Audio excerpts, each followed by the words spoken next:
Assalamualaikum warahmatullahi wabarakatuh. Di sini kami dari kelompok 5 akan menjelaskan materi tentang wawasan Nusantara bagian 2. Adapun anggota kelompok kami antara lain 1.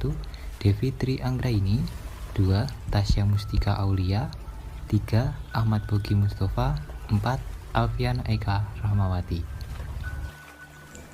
Baik, di sini saya Devi Tri Anggraini akan membahas tentang membangun argumen tentang dinamika dan tantangan wawasan Nusantara. Dengan adanya konsepsi wawasan Nusantara, wilayah Indonesia menjadi sangat luas dan beragam isi flora dan fauna, serta penduduk yang mendiami wilayah tersebut. Namun, demikian konsepsi wawasan Nusantara yang mengajak seluruh warga negara untuk memandang luasnya wilayah dan keberagaman yang ada di dalamnya sebagai satu kesatuan. Kehidupan politik, ekonomi, sosial budaya, pertahanan, dan keamanan dalam kehidupan bernegara merupakan satu kesatuan.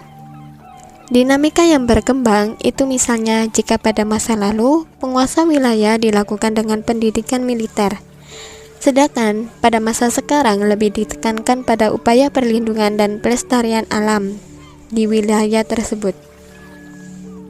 Tantangan yang berubah misalnya perubahan dari kesejahteraan kolonialisme menjadi kesejahteraan dunia maya.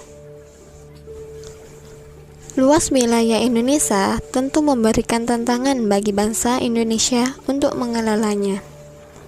Hal ini dikarenakan luas wilayah memunculkan potensi ancaman dan sebaliknya memiliki potensi keunggulan dan kemanfaatan.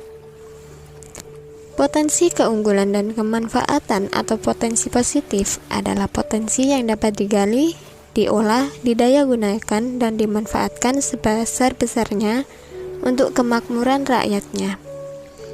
Misal, di Kabupaten Simalungun merupakan salah satu daerah di Sumatera Utara yang memiliki cukup banyak potensi, seperti potensi panas bumi yang dimanfaatkan sebagai energi listrik untuk wilayah tersebut. Sedangkan potensi ancaman atau potensi negatif adalah potensi yang perlu diantisipasi, ditanggulangi, dan dijaga agar tidak merusak atau mengganggu kelangsungan hidup masyarakat. Misal, pada daerah Klaten dan Magelang yang rawan dari ancaman letusan Gunung Merapi. Esensi dari wawasan Nusantara adalah kesatuan atau keutuhan wilayah dan persatuan bangsa, mencakup di dalamnya pandangan akan satu kesatuan politik, ekonomi, sosial budaya, dan pertahanan keamanan. Wawasan Nusantara merupakan perwujudan dari sila ketiga Pancasila, yaitu Persatuan Indonesia. Setiap warga bangsa dan aparatur negara harus berpikir, bersikap, dan bertindak secara utuh menyeluruh dalam lingkup dan demi kepentingan bangsa, termasuk produk-produk yang dihasilkan oleh lembaga negara. Sebagaimana telah dikemukakan di muka, esensi atau hakikat dari wawasan Nusantara adalah kesatuan wilayah dan persatuan bangsa. Mengapa perlu kesatuan wilayah dan mengapa perlu persatuan bangsa? Sebelumnya, kita telah mengkaji bahwa sejarah munculnya wawasan Nusantara adalah kebutuhan akan kesatuan atau keutuhan wilayah Indonesia yang terbentang dari Sabang sampai Merauke. Wilayah itu harus merupakan satu kesatuan, tidak lagi terpisah-pisah oleh adanya lautan bebas. Sebelumnya kita ketahui bahwa wilayah Indonesia itu terpecah-pecah sebagai akibat dari aturan hukum kolonial Belanda, yaitu Ordonansi 1939. Baru setelah adanya Deklarasi Juanda tanggal 13 Desember 1957, wilayah Indonesia barulah merupakan satu kesatuan, di mana laut tidak lagi merupakan pemisah, tetapi sebagai penghubung.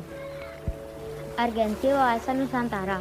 Wawasan Nusantara sangat penting, berfungsi sebagai panduan dan pedoman dasar bagi penyelenggaraan, bagi kehidupan yang memberikan motivasi, dorongan untuk mencapai tujuan, juga melandasi perjuangan bangsa Indonesia untuk bersatu dalam mencapai tujuan nasional secara utuh, menyeluruh, dan terpadu. Maka untuk menjamin agar kesatuan Indonesia selalu terpelihara, bangsa Indonesia melahirkan wawasan Nusantara.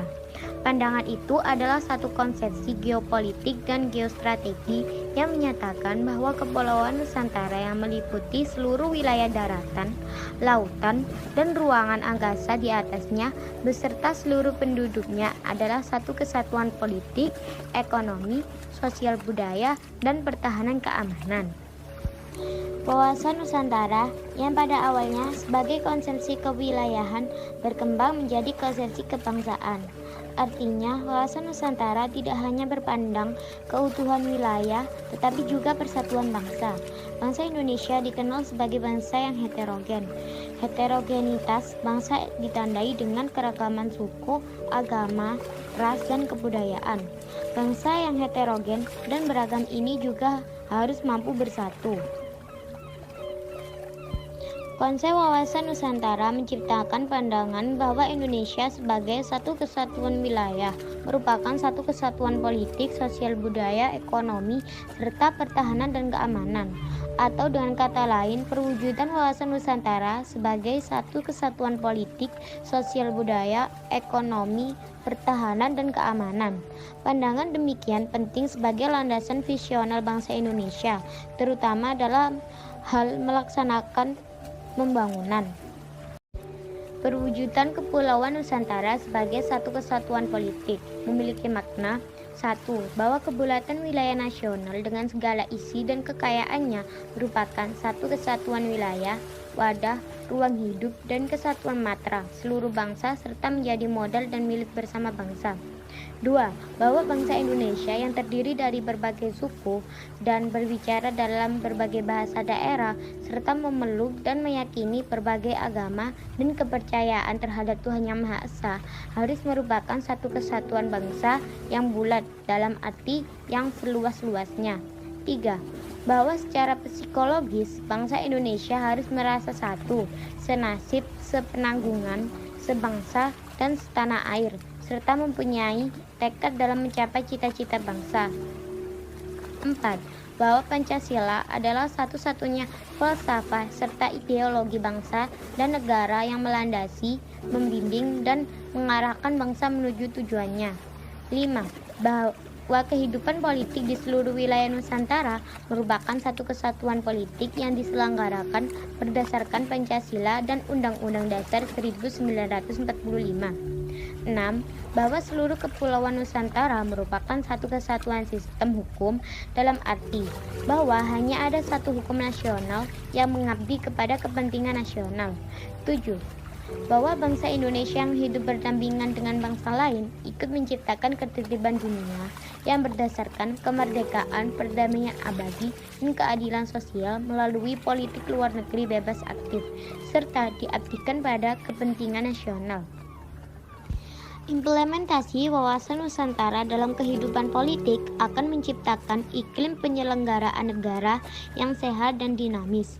Hal tersebut tampak dalam wujud pemerintahan yang kuat, aspiratif, dan terpercaya yang dibangun sebagai penjelmaan kedaulatan rakyat. Perwujudan Kepulauan Nusantara sebagai satu kesatuan ekonomi dalam arti: poin A, bahwa kekayaan wilayah Nusantara, baik potensial maupun efektif, adalah modal dan milik bersama bangsa, dan bahwa keperluan hidup sehari-hari harus tersedia merata di seluruh wilayah tanah air. Poin B, tingkat perkembangan ekonomi harus serasi dan seimbang di seluruh daerah tanpa meninggalkan ciri-ciri khas yang memiliki oleh daerah-daerah dalam pengembangan kehidupan ekonominya. Dalam bidang ekonomi, diorientasikan pada upaya menciptakan integrasi ekonomi nasional yang perwujudannya nampak pada terjaminnya pemenuhan dan peningkatan kesejahteraan rakyat secara adil dan merata. Perwujudan Kepulauan Nusantara sebagai satu kesatuan sosial dan budaya dalam arti: poin A, bahwa masyarakat Indonesia adalah satu, peri kehidupan bangsa harus merupakan kehidupan yang serasi dengan terdapatnya tingkat kemajuan masyarakat yang sama, merata, dan seimbang serta adanya keselarasan kehidupan yang sesuai dengan kemajuan bangsa. Poin B, bahwa budaya Indonesia pada hakikatnya adalah satu, sedangkan corak ragam budaya-budaya yang ada menggambarkan kekayaan budaya bangsa yang menjadi moral dan landasan pengembangan budaya bangsa seluruhnya, yang hasil-hasilnya dapat dinikmati oleh bangsa. Dalam bidang sosial budaya, diorientasikan pada upaya membangun sikap batiniah dan lahiriah yang mengakui, menerima, dan menghormati segala bentuk perbedaan sebagai kenyataan hidup sekaligus kurnia Allah Subhanahu wa Ta'ala yang pada gilirannya akan tercipta suasana kehidupan bangsa yang harmonis, rukun, dan bersatu dalam keberagaman yang dinamis. Perwujudan Kepulauan Nusantara sebagai satu kesatuan pertahanan dan keamanan. A. Bahwa ancaman terhadap satu daerah pada hakikatnya merupakan ancaman bagi seluruh bangsa dan negara. B.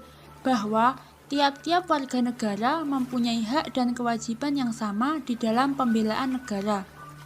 Dari uraian di atas semakin jelas tergambar bahwa negara Kepulauan Indonesia dipersatukan bukan hanya dari aspek kewilayahannya saja, tetapi meliputi pula aspek ideologi, politik, ekonomi, sosial, budaya, pertahanan, dan keamanan. Wawasan Nusantara bagi Indonesia merupakan suatu politik kewilayahan bangsa dan negara Indonesia. Sebagai politik kewilayahan, wawasan Nusantara mempunyai sifat manunggal dan utuh menyeluruh.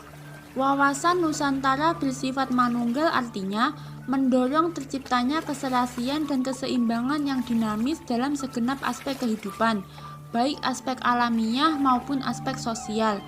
Adapun utuh menyeluruh maksudnya menjadikan wilayah Nusantara dan rakyat Indonesia sebagai satu kesatuan yang utuh dan bulat serta tidak dapat dipecah-pecah oleh kekuatan apapun. Sesuai dengan asas satu nusa, satu bangsa, dan satu bahasa persatuan Indonesia. Konsep selanjutnya yakni konsep keempat yang tercakup dalam info kewarganegaraan. Konsep kelima yang tercakup dalam substansi persatuan dan kesatuan bangsa adalah nasionalisme. Konsep terakhir yang tercakup dalam substansi persatuan dan kesatuan bangsa adalah patriotisme. Sekian penjelasan dari kelompok kami. Apabila ada kurang lebihnya kami mohon maaf. Wassalamualaikum warahmatullahi wabarakatuh.